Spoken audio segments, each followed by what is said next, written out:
안녕하세요, 힐링송입니다. 최근 대한민국에서 가장 긴 수영장에 다녀왔는데요, 제주도에 있는 파르나스 호텔입니다. 무려 길이가 110m나 되는데요, 날씨가 너무 좋아 어떻게 찍든 이거 작품이 나오네요. 사실 어제 저녁 저병으로 완주하려고 했지만 사람이 너무 많아서 실패했습니다. 오전 수영장 문 오픈하자마자 들어오니 한적한 모습이 너무나도 좋은데요. 우선 저병 출발 전에 수영장 구조를 파악해야 합니다. 우리가 알고 있는 직선 형태의 수영장 길이는 아닙니다. 커브길 공간에 사람 아무도 없고요, 좁은 커브길이 끝나면 넓은 중앙 공간이 나오게 됩니다. 보통 여기에 사람들이 몰려 있는데요, 바다 배경으로 아무렇게나 찍어도 인스타 각이거든요. 바깥 온도는 8도, 물 온도는 약 36도라 엄청 따뜻합니다. 온도 차이로 인해 지금 연기가 막 올라오고 있는 모습이죠. 좁은 커브길을 지나 마지막 직선 코스가 보입니다. 여기 뷰도 그냥 죽여줍니다. 우측을 보니 체온 조절을 해주는 탕이 보입니다. 이거 수영장 물이 워낙 따뜻해서 이 눈길은 별로 안 가네요. 그럼에도 더 따뜻한 물을 찾는 사람도 있으니 참고하셔도 좋을 듯 합니다. 보통 호텔 수영장에서 막 물 튀기며 저병하면 사람들이 별로 안 좋아합니다. 그래서 동선을 고려한 전략이죠. 사람들의 위치를 확인하면서 피해를 주지 않을 계획입니다. 움직이는 사람이 있으니 수시로 정면을 보면서 속도와 방향을 확인해야 할 듯 싶습니다. 그리고 첫 출발 지점은 물이 얕습니다. 중간 지점부터 물이 깊어지기 시작하여 가운데서 사람들 4명을 만나게 되는데요, 요리조리 잘 피해야 될 것 같습니다. 이 피해를 최소화하여 서로 방해가 되지 않는 선에서 이동할 계획이고요. 호텔 수영장 110m 저병 완주 지금부터 시작해보겠습니다. 밖에 5분 이상 있었더니 몸이 굳어 있습니다. 사실 워밍업 할 시간도 없습니다. 오픈한 지 얼마 안 돼서 사람들 몰려올 수도 있거든요. 자, 출발선까지 가는 게 몸풀기입니다. 헛둘헛둘. 자, 확실히 물이 얕네요. 허리 높이밖에 오지 않습니다. 수심 체크. 자, 여기는 제주 파르나스 호텔 수영장이고요, 전국에서 가장 긴 110m 길이로 되어 있습니다. 누가 먼저 저병으로 완주했는지 모르지만 오픈한 지 1년밖에 안 돼요. 그냥 힐링 수영인 제가 최초 저병 완주자 하겠습니다. 자, 보통 저병을 할 때는 수평 자세를 유지하라, 제가 엄청 매일같이 강조하는 말입니다. 말과 행동이 다르게 저의 모습을 보면 수평 자세보다는 엉덩이가 물속에 계속해서 가라앉는 모습인데요, 왜 그럴까요? 목표가 완주이기 때문입니다. 가슴을 눌러 수면 위로 통통통 하고 나아가고 싶지만 이거 110m 그렇게 가면요, 남은 여행 일정 와이프 눈치 엄청 봐야 됩니다. 운전 많이 해야 되거든요. 그래서 체력은 최대한 아끼고자 물속에서 긴 웨이브를 선택한 것입니다. 저병으로 편안하게 100m 이상 가려면 오히려 다리가 물속 아래, 상체가 위에 있으면 효율적입니다. 우리 쌤은 수면에서 가깝게 움직이라 했는데요, 자, 이게 목표와 목적에 따라 전략 방법은 달라집니다. 분명 물의 저항을 많이 받는 자세이기는 하지만 지금 근육의 피로는 덜 받고 있습니다. 향후 근육의 피로도가 한계치까지 올라가는 경우에는 종아리에 쥐가 나거나 어깨가 안 돌아가는 사태가 발생할 수 있거든요.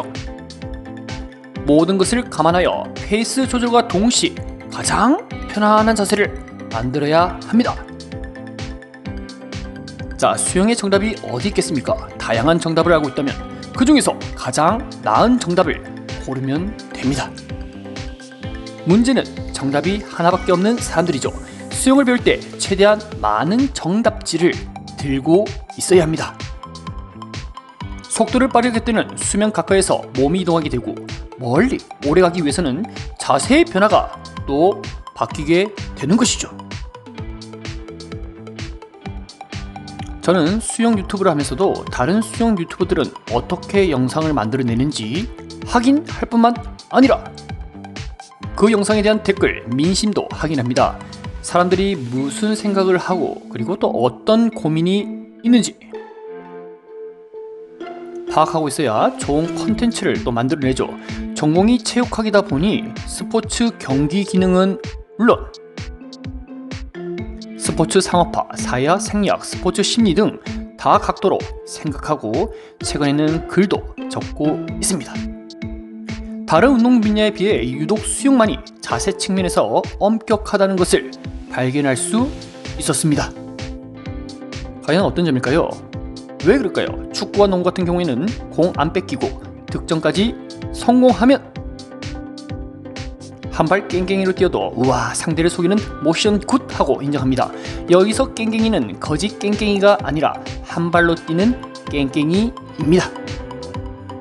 그런데 수영은 접영하는데 손목이 꺾이노, 자세 이상하다, 또는 자유형하는데 팔꿈치 펴지는 것은 초보들이 하는 거 아이가, 이것도 이상하다.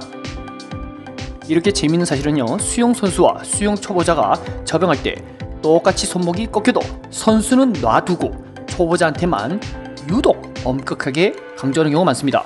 이렇게 지적되는 부분은 비슷해 보이지만 선수는 그래도 결과를 만들어냈고 초보자는 결과를 만들어내지 못했기 때문이죠. 결론적으로 우리가 수영의 자세를 만들어내는 것도 결과를 나타내기 때문입니다. 스트림라인을 유지하고 물살의 저항을 줄여라. 이게 가장 수영의 기본 모토이기는 하지만 세월이 흘러 어깨가 아파 유선형 자세가 제대로 안 될 수도 있고 다리가 옷자로 휘어져 최대한 모았는데도 다리가 계속 벌어지는 사람도 있죠. 쉽게 고치기 어려운 사람들도 나름 자신만의 방법과 해결책을 통해 더 나은 자세를 만들 수도 있습니다. 무작정 선수들의 자세를 다 따라하는 것이 아닌 자신의 환경과 상황을 고려하여 본인만의 스타일로 풀어내야 합니다. 대신 왜 이렇게 밖에 할 수 없는지 본인이 스스로 말할 수 있을 때 내 것이 됩니다. 그냥 수영 열심히 하면 되지 왜 이렇게 혓바닥이 기냐 할 수도 있지만 다들 노력하며 살아왔고 열심히 안 한 사람들이 누가 있겠습니까? 예전에는 제 자신의 상황이나 환경에 대해서 불평한 적이 많았습니다. 지금 생각해보면 그런 상황이나 환경도 제 자신이 선택해서 만들어진 것인데 굳이 불평해서 얻는 게 무엇일까요? 지금의 당신은 과거의 당신이 했던 모든 선택의 결과이다, 이런 말이 있는데요. 이 평소 부정적인 생각과 불평, 불만은 미래에 전혀 도움이 안 됩니다. 내가 할 수 있는 선에서 최선을 다하고 현재에 만족하는 수영을 하고 있다면 그것으로 충분하지 않을까 하는 생각이 듭니다. 오늘도 영상 시청해주셔서 감사합니다.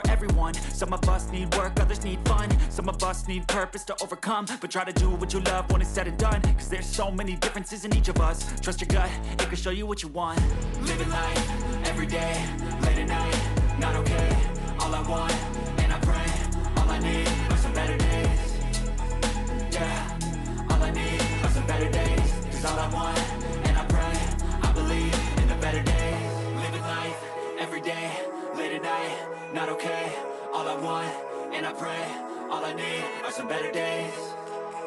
Yeah, all I need